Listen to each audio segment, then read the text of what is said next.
What's up, YouTube? This is Black Boss 91 coming to you with my first Attack on Titan commentary video, and this is Chapter 52. Now, last month I was going to do a Chapter 51 commentary, but I didn't get around to doing that. I kind of focused now on this chapter. More so, I just didn't I didn't record the video, so I'm deciding to do this chapter, the last one for the year. Now, in this chapter, we starting back off from chapter 51, where they talked about the Titans possibly being humans.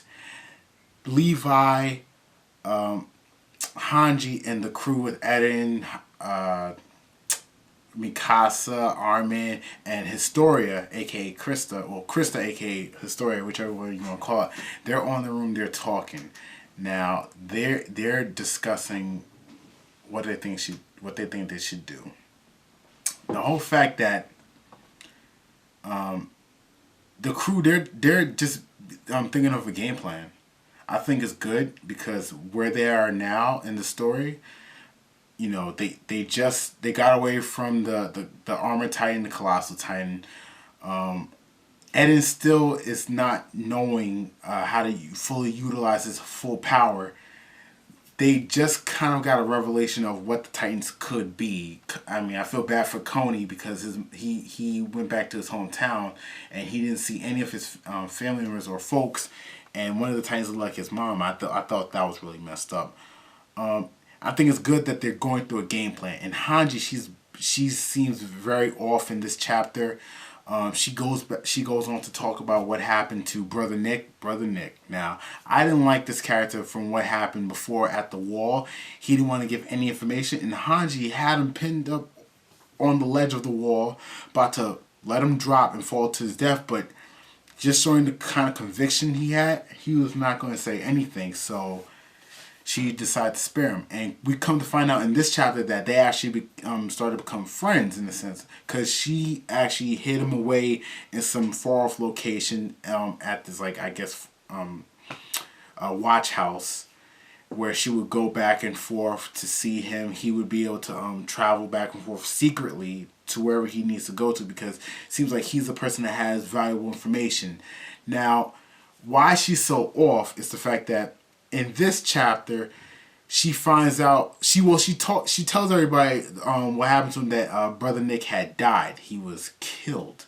Now, when she went to go see him, there's this guy right next to her, a blonde-haired dude. They went to go see Brother Nick, and these two guards at the door, they're standing there, and she passes right through them, and she sees Brother Nick on the floor, dead.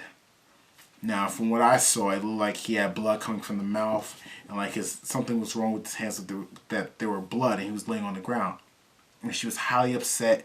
She wanted to know what was going on, and the guy at the door, the guard, one of the guards, he was telling, you know, isn't your business to fight Titans? What are you doing? You're not a investigator. You're not a detective. You know, this isn't your job post. And she really wanted to know what was going on, but she regained her composure, and she grabbed the guy's hands in a lock, and she was grabbing it, and she was kind of like pulling almost a little bit, and he was like telling her to get off. And she told them to pretty much whoever did this, that they will get worse, and their punishment for sin will be greater. So she personally want to make them pay. Now, I thought that she was actually like kind of gripping the hands to kind of get like DNA, but then I realized that wait, they're in the year 850, so I don't think they got that kind of technology to find out DNA and all these type of samples. I'm not sure. I don't know, but we'll see on that. So she was kind of just worked up from it, and she kind of told everybody she was partly responsible for the death of Brother Nick. And you know, people was kind of thrown off by that. The room got silent. You know, Hanji really took it big in this one. I mean, usually you don't see Hanji crack like this, but she actually has a weak spot. Just shows you that she's not 100% perfect. She does have some flaws, and she is affected by certain things. And Levi was kind of telling her this is not like you. What do you think we should do? She thinks that they should continue hiding. Levi is saying, wait, so no, that's not a good idea. You think we should stay hiding and wait for them to stab us in the back? No, I don't think that's a good idea. You're not on your A game, Hanji. You're not on your A game. So she comes up with a plan, which I think is really good. She says, we do both. We hide and practice in secret, and at the same time, we look for the people that's going to stab us in the back. And that's kind of like around the ending of the chapter. And I thought that was a really good idea. That's a game plan. If they have two factions, one faction of that whole group that they still practice in secret, because the people actually, let me backtrack a little bit. The two guards at the door, they were the ones that killed Brother Nick, and she figured that out because the guy was acting kind of strange, and and Levi asked her, when you saw Brother Nick, you saw his nails. Did they take off the whole nail? Like, did they take off one nail or all of the nails? Because they say usually a talkative person would talk by taking off one nail, because he was tortured to death. Now, if they took off one nail, he probably would have said something, but it seemed like he took off all the nails. So she figured that, she was thinking back to when she held him over the ledge, he didn't say anything. Now, that was something interesting. And that actually kind of, instead of me hating Brother Nick, I actually liked his character from this, because I like Hanji, and the fact that she actually cared for him, and he actually had some integrity about him. I liked that about Brother Nick. So that's their game plan. Now, before that, his story actually was telling the crew, editing everybody, who she was, and she gave this backstory about her family members, like she never really knew her dad. Her mother never hugged her, talked to her, said anything really to her, and her grandparents resented her. No one in the town liked her. She never had a normal childhood. Kids didn't want to play with her. Basically, everyone around 100-mile radius in her environment did not like her, did not like his story, and she had no reason why. The only time her mother ever had physical contact with her and said anything to her was when Historia jumped on top of her mother. She mushed her face, injuring Historia. She was kind of bleeding or whatever, and she said, "If only I've had the courage to kill you." Now, that's a terrible thing to say to your child. And then the last thing she said right before the mother died, right in front of Historia's eyes, was the fact that if I had the courage to kill you. That's a horrible, horrible life for a child. That's terrible. Your own mother wanted to kill you. A little backstory on her mom. From Historia's view, it's kind of saying that she had a job where she would dress up. Like she didn't really do anything mostly during the day, and she would read a book all the time, and she would dress up at night and get prettied up and leave. I'm thinking she was a prostitute, and she obviously was, because she was a very good-looking woman, and she had no other skills. She didn't even do handiwork. Historia did. You got a little girl doing more work than a grown-ass woman. Come on now. No. Already don't like her mother. And when she died, she met her father at the same time. The father came with an entire mob of men. We don't know who those men are.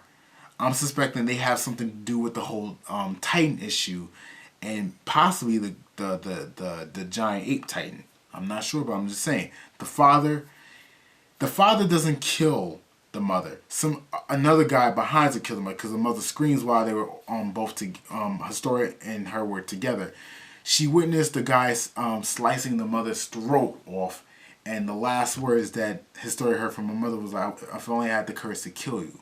Now, I'm thinking, this is my theory, Historia is important to some way, shape, or form to the Titans, or the world in a sense. Her name is Historia. It means something, probably history in a sense. She's like probably the origin.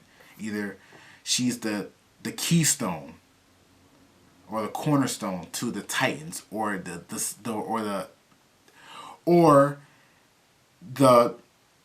salvation. I don't know, but she seems like an omen. And her father was going to have her killed, but he told her, you know what? He spared her of a whim. If you want to live, change your name to Christia the last name is slipping from my head, but she got her name changed from Historia to Christia. So she told her backstory to everybody of who she was, and the whole goal is to have Eden train his Titan power so he can make a hard like substance that Annie did in the actual series to block up War Maria, and to kind of figure out more from Historia, because even though Historia told her backstory, we still didn't get enough information on what was on who she really is, and what is her purpose to the cult family, and why did the church hired the military police to torture and kill Brother Nick. Brother Nick knew something, and that something was valuable information. So we do now know that the church, the Wallists, have something to do with knowing about the Titans inside the wall, why people are becoming Titans, the theory on that, and possibly the ape Titan, and why can humans use these abilities. And I still want to know, where is Eden's father? So many mysteries, so much to go through, and that's my thoughts on this chapter. I thought it was a really great chapter. I love Attack on Titan story. I think the exposition as well. We need these type of chapters where they explain things, where they put out a bunch of information and keeps going, because the storytelling in this is great. If you like this video, rate it, comment in the comment section below, tell me your thoughts on this chapter. And this is Black Boss 91 signing out.